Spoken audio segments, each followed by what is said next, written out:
சங்கீதம் 1:1 துன்மார்க்குடைய ஆலோசனையில் நடவாமலும் பாவிகளுடைய வழியில் நில்லாமலும் பரியாசக்காரர் உட்காரும் இடத்தில் உட்காராமலும் கர்த்தருடைய வேதத்தில் பிரியமாயிருந்து இரவும் பகலும் அவருடைய வேதத்தில் தியானமாயிருக்கிற மனுஷன் பாக்கியவான்.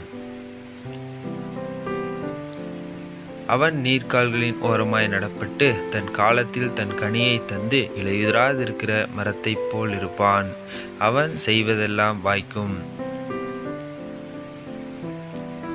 துன்மார்க்கரோ அப்படி இராமல் காற்று பறக்கடிக்கும் பதரை போல் இருக்கிறார்கள். ஆகையால் துன்மார்க்கர் நியாயத்தீர்ப்பிலும் பாவிகள் நீதிமான்களின் சபையிலும் நிலைநிற்பதில்லை. கர்த்தர் நீதிமான்களின் வழியை அறிந்திருக்கிறார், துன்மார்க்கரின் வழியோ அழியும்.